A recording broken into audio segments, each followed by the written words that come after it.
अपना रूप रंग सजा के मेहंदी हाथों में लगा के पायल कंगन पहन के 16 सिंगार वो करके पायल कंगन पहन के 16 सिंगार वो करके शेर की सवारी वो नजर आई है, करके शेर की सवारी वो नजर आई है।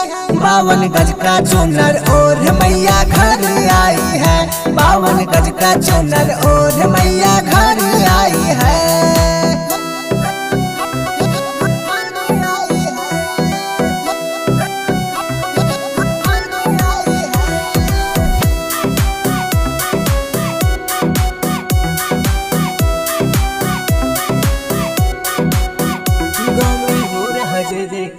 गाँव में हो रहा जय जयकारा, दरबार माता का लगा है, सारे जग से भी सुंदर माता का दरबार सजा है। चांद सितारों की बिंदिया माथे लगाई है, चांद सितारों की बिंदिया माथे लगाई है।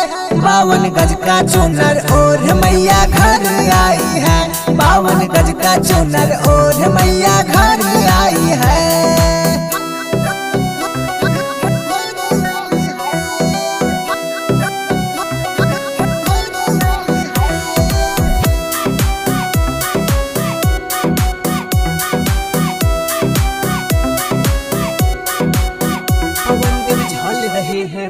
पवन देव झल रहे हैं पंखा, वरुण देव भर रहे हैं पानी, ऋषि मुनि और वेद व्यास जी कर रहे गुणगान बखानी। आज लगता है स्वर्ग धरा पे आई है, आज लगता है स्वर्ग धरा पे आई है।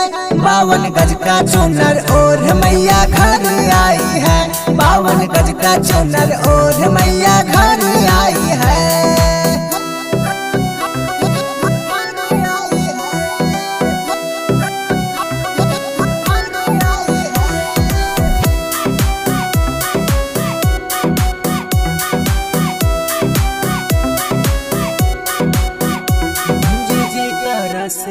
गूंजे जयकारा से गलियां, शेरों की दहार है छलके शेखर करे स्तुति उनकी, रोशन राज आरती करते। मैया सब पे बरसाने आशीर्वाद आई है, मैया सब पे बरसाने आशीर्वाद आई है। 52 गज का चुनर और मैया घर आई है, 52 गज का चुनर और मैया घर आई है। 52 गज का चुनर और मैया घर आई है, 52 गज का चुनर और मैया घर आई है। Angika recording studio, Rupauli, Purnia, Bihar.